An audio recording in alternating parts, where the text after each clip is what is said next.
Okay, हम continue करने जा रहे हैं जहाँ अभी हमने डिस्कस किया था। लास्ट हमने पढ़ा एनिमल टिश्यू और प्लांट टिश्यू को हमने डिस्कस किया। अब हम बात करेंगे बोन के बारे में। इस चैप्टर में आप जैसे कि मैंने बताया कि स्केलेटल और मस्कुलर दोनों सिस्टम्स को बारे में बात करेंगे। तो पहले हम स्केलेटल सिस्टम से शुरू करते हैं। स्केलेटल सिस्टम बहुत छोटा है, बहुत आसान है। फिर मस्कुलर के अंदर जब आप उसका फंक्शन पढ़ते हैं, बेसिकली उसका जो मैकेनिज़्म पढ़ते हैं आप, ठीक है, प्रोसेस, वो थोड़ा सा मुश्किल लगता है, लेकिन ऑनेस्टली बहुत आसान है, ठीक है। So let's start. बहुत इंटरेस्टिंग चैप्टर है, बहुत इंटरेस्टिंग टॉपिक है। बोन को हम अब देखने लगेंगे कि बोन के अंदर बोन का इंटरनल स्ट्रक्चर वगैरह क्या होता है। देखें, बोन हमारे पास एक तरीके का कनेक्टिव टिश्यू है, ठीक है। बोन के अंदर 20% आपको पानी मिलता है। ये आपके पास एमडीकैट के, अगर आप सिंध बुक उठा के देखें सेकेंड ईयर की, तो वहाँ पे चैप्टर 1 जो है आपका सेल, उसमें ये स्टेटमेंट मेंशन्ड है, ठीक है। तो ये बुक की लाइन है और इसको याद कर लें तो बहुत अच्छी बात है, ठीक है। 20% वाटर आपको बोन में मिलता है। उसके बाद आपके पास जो ब्रेन सेल है, ठीक है, ब्रेन सेल में आपको 80 to 90% वाटर की कंसनट्रेशन होती है, ठीक है। लेकिन बोन सेल में कितनी होती है? 20% होती है। यहीं पे अगर आप बात करें कार्टिलेज की, सॉफ्ट बोन जो होती है कार्टिलेज, ठीक है, सॉफ्ट बोन अलग होती है। लेकिन मैंने जो अभी समझाने के लिए आपको बोल दिया, समझ लें जो कि जैसे आपका ईयर पिना है तो वो कैसे मूव कर रहा है, ठीक है, कितना इलास्टिक है, तो वो बोन नहीं है, वो कार्टिलेज है। कार्टिलेज में वाटर की क्वांटिटी ज़्यादा होगी, कम होगी? ज़्यादा होगी, ठीक है। तकरीबन 80% पानी मिलता है आपको कार्टिलेज के सेल में। बोन सेल में कितना मिलेगा? 20%, ठीक है। उसके बाद आपको कोलेजन फाइबर मिलेगा। कोलेजन एक तरीके का प्रोटीन होता है, उसके फाइबर्स कोलेजन फाइबर्स कहलाते हैं, जो कि स्ट्रेंथ के लिए होता है। उसके बाद आपको मिनरल्स जैसे कि कैल्शियम, फॉस्फेट वगैरह मिलेंगे बोन में। अब बोन एक तरीके का कनेक्टिव टिश्यू है। बोन के ऊपर जो कवरिंग होती है प्रोटेक्शन के लिए, वो पेरियोस्टियम कहलाती है, और अंदर वाली तरफ क्या होती है? एंडोस्टियम होती है, ठीक है। पेरी यानी कि बाहर की तरफ, जैसे हम लोग हार्ट में पढ़ते हैं पेरिकार्डियम होती है, फिर अंदर मायोकार्डियम होती है, फिर उसके अंदर एंडोकार्डियम होती है। उसी तरीके से यहाँ पे बाहर वाली साइड आपको मिलेगी पेरियोस्टियम, अंदर की तरफ आपको इस जगह पे मिलेगी एंडोस्टियम, ठीक है। ऑस्टियम वर्ड जहाँ पे भी आ जाए यानी कि बोन की बात हो रही है। अच्छा, अब आप पढ़ते हैं बोन का स्ट्रक्चर। ये हमने ले लिया यहाँ पे एक बोन को, ठीक है। बोन को हमने डिवाइड कर दिया 3 हिस्सों में, 1 2 3, ठीक है, 1 2 3, ये 3 है। ये जो आपके पास यहाँ पे जो एंड पार्ट है बोन का, इसे आप क्या कहेंगे? इसे हम कहते हैं एपिफाइसिस, ठीक है। ये यहाँ पे जो लिखा हुआ है एपिफाइसिस। अब एपिफाइसिस जो है, इसे स्पंजी या फिर कैंसलस बोन भी कहा जाता है। यहाँ पे आपके पास जितना भी रेड बोन मैरो होता है, ठीक है, यहाँ पे रेड बोन मैरो प्रेजेंट होता है। अब रेड बोन मैरो क्या है? रेड बोन मैरो आपके पास बोन में एक तरीके का डिपोजिशन होती है, जिसका काम होता है, ये वैसे वो सेल्स हैं बोन मैरो, वो सेल्स जेली लाइक सब्सटेंस होता है जो कि बोन के अंदर प्रेजेंट होता है। इसका काम होता है ब्लड सेल बनाना, ठीक है। तो एपिफाइसिस सबसे पहला पार्ट, क्या कोई मुश्किल बात नहीं है। देखो, सबसे पहला पार्ट एपिफाइसिस, जिसको स्पंजी या फिर कैंसरस बोन भी कहते हैं, इसमें प्रेजेंट होता है रेड बोन मैरो, ठीक हो गया।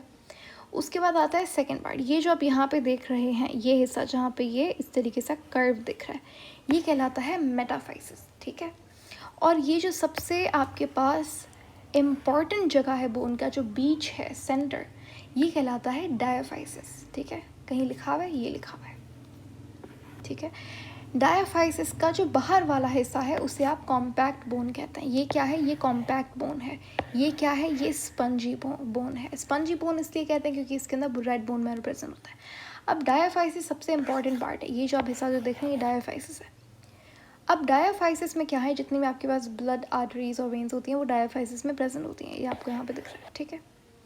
यहाँ पे प्रेजेंट होती है एक खाली जगह, खोखली जगह, ठीक है। इसको हम कैविटी कहते हैं। बायो में जो भी वैकेंट स्पेस होगी वो कैविटी कहलाती है।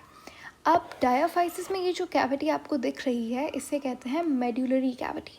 क्या बोलेंगे इसे? इसे कहेंगे मेडुलरी कैविटी। मेडुलरी कैविटी में प्रेजेंट होते हैं इस तरीके से कुछ, आपको दिखेगा जैसे होल्स प्रेजेंट हैं, ठीक है, ये इस तरीके से, ये कहलाते हैं ऑस्टियंस। ऑस्टियंस के अंदर एक कैनाल लाइक, जैसे ये ऑस्टियन है, इसके अंदर इस तरीके से इसके सेंटर में प्रेजेंट होता है कैनाल लाइक स्ट्रक्चर, जिसे कहते हैं हैवर्जन कैनाल। हैवर्जन कैनाल वो जगह है जहाँ पे आपके पास बोन सेल्स प्रेजेंट होता है, ठीक है। अब इसी मेडुलरी कैविटी में आपको क्या दिखा इस तरीके से, ये ऑस्टियंस दिखे, ऑस्टियंस में आपको हैवर्जन कैनाल दिखेगा, और दूसरा आपके पास यहाँ पे प्रेजेंट होता है मेडुलरी कैविटी में क्या, येलो कलर का बोन मैरो, जिसे येलो बोन मैरो कहा जाता है। अब दोनों में डिफरेंस क्या है? दोनों में डिफरेंस ये है, रेड बोन मैरो क्या करता है, ब्लड सेल बनाता है, चाहे वो आरबीसी हो या डब्ल्यूबीसी हो। फिर येलो बोन मैरो का काम क्या है? देखो, जो अगर हमारे पास कोई इमरजेंसी कंडीशन हो गई, समझ लें अगर किसी का एक्सीडेंट हो गया, बहुत ज़्यादा ब्लड लॉस हो गया, तो उस केस में बॉडी जल्दी जल्दी ब्लड सेल बनाती है। तो क्या होता है कि जो रेड बोन मैरो ये सफिशिएंट नहीं है, तो ये जो येलो वाला बोन मैरो ये कन्वर्ट होता है रेड में और ज़्यादा सेल्स बनता है, ठीक है। जो लॉन्ग बोन्स होती हैं, जैसे फीमर हो गया, टिबिया, फिब्यूला, ह्यूमरस, ये लॉन्ग बोन्स हैं। लॉन्ग बोन्स के एंड में क्या क्या प्रेजेंट होता है, कार्टिलेज प्रेजेंट होता है। आपसे सवाल करेंगे किया जा सकता है कि जो लॉन्ग बोन्स हैं उसकी एंडिंग में कौन सा कार्टिलेज प्रेजेंट होता है, तो आपका जवाब होना चाहिए हाइलिन कार्टिलेज। कार्टिलेज के 3 टाइप्स होते हैं, आगे हम पढ़ेंगे। एक होता है हेलिन, एक होता है फिब्रो कार्टिलेज, एक होता है इलास्टिन कार्टिलेज। लॉन्ग बोन्स के एंडिंग में कौन सा होता है, हेलिन होता है। बाकी हम आगे पढ़ेंगे, ठीक है। बोन का स्ट्रक्चर क्लियर हो गया, बहुत आसान सा स्ट्रक्चर है, ठीक है। ये आपके पास एपिफाइसिस, ये मेटाफाइसिस और ये डायाफाइसिस। डायाफाइसिस में कैविटी क्या कहलाती है, मेडुलरी कैविटी। मेडुलरी कैविटी में प्रेजेंट होता है ऑस्टियन, ऑस्टियन के अंदर हैवर्जन कैनाल प्रेजेंट है। रेड बोन मैरो प्रेजेंट है कहाँ पे, स्पंजी बोन में, ठीक है। और येलो बोन मैरो प्रेजेंट है मेडुलरी कैविटी में, सही हो गया। उसके बाद आप बात करते हैं ब्लड सेल्स, तो कौन बनाता है, बोन मैरो बनाता है, ठीक है, समझ आ गया। येलो बोन मैरो भी बनाएगा ब्लड सेल्स, लेकिन इमरजेंसी कंडीशन पे। नॉर्मली रेड बोन मैरो काम करेगा। आगे चलें। अच्छा, यहाँ पे चलो let's have a break of like 1 or 2 minute, तो उसके बाद हम कंटिन्यू करते हैं, बोन सेल्स के बारे में पढ़ेंगे। बोन सेल्स क्या है भाई, बोन के अंदर जो सेल प्रेजेंट है वो बोन सेल कहलाता है। बोन सेल्स को हम ऑस्टियोसाइट्स कहते हैं। मैंने अभी ऊपर आपको कहा था कि बोन के ऊपर कवरिंग क्या है, पेरियोस्टियम, अंदर वाली साइड एंडोस्टियम। जहाँ पे भी वर्ड ऑस्टियम आ जाए यानी कि बोन की बात हो रही है, ठीक है, ओके।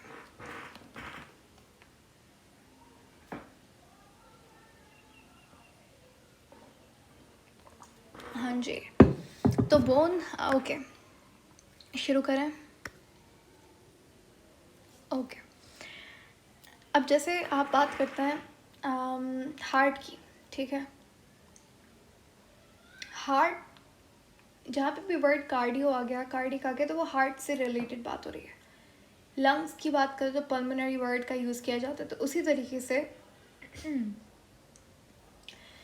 जब आप बात करेंगे बोन सेल्स की, ठीक है, तो बोन के लिए जहाँ पे भी वर्ड ऑस्टियो आ गया, साइट मतलब सेल, ऑस्टियो यानी कि bone cell, clear.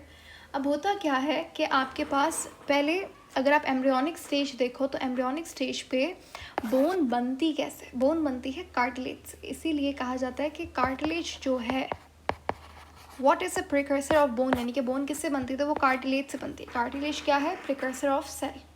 Embryonic stage में बोन कैसे बनी, कार्टिलेज से बनी।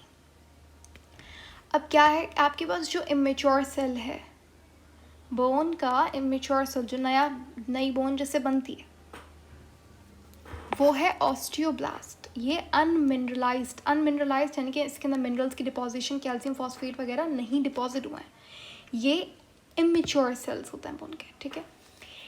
अब ऑस्टियोब्लास्ट प्रेजेंट होते हैं एक कैविटी में जिसे हम कहते हैं लेक्यूना, ठीक है। लेक्यूना में आपके पास ऑस्टियोब्लास्ट ट्रैप्ड होते हैं, यहाँ पे ही इनकी मैच्योरेशन होती है। जब ये मैच्योर होते हैं तो इन्हें हम कहते हैं ऑस्टियोसाइट्स।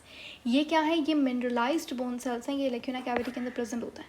यहीं पे ही ऑस्टियोब्लास्ट कन्वर्ट होता है ऑस्टियोसाइट में, ठीक है। बोन कैसे बनी, कार्टिलेज से बनी।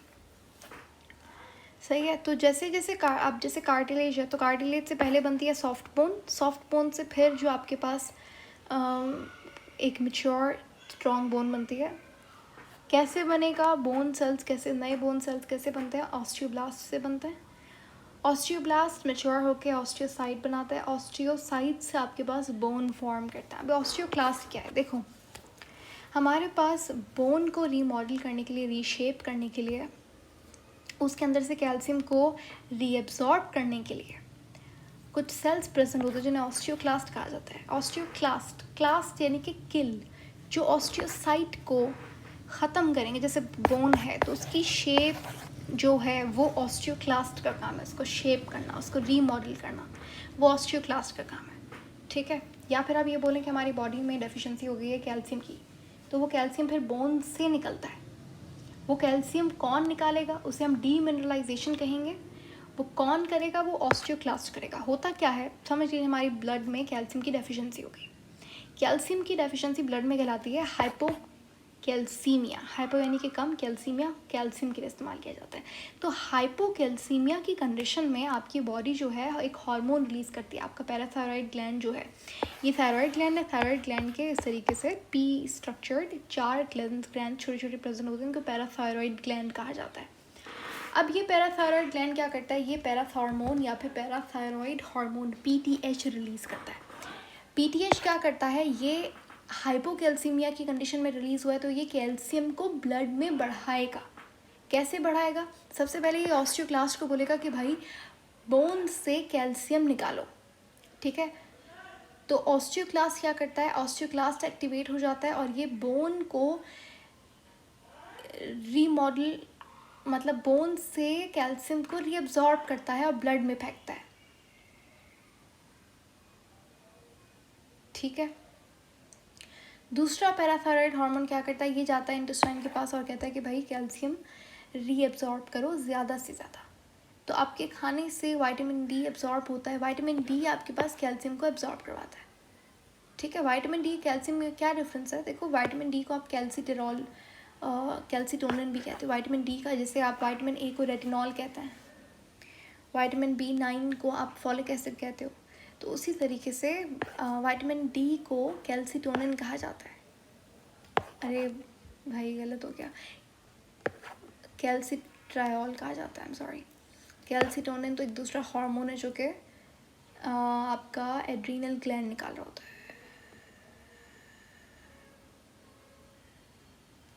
थायराइड ग्लैंड रिलीज़ कर रहा होता है।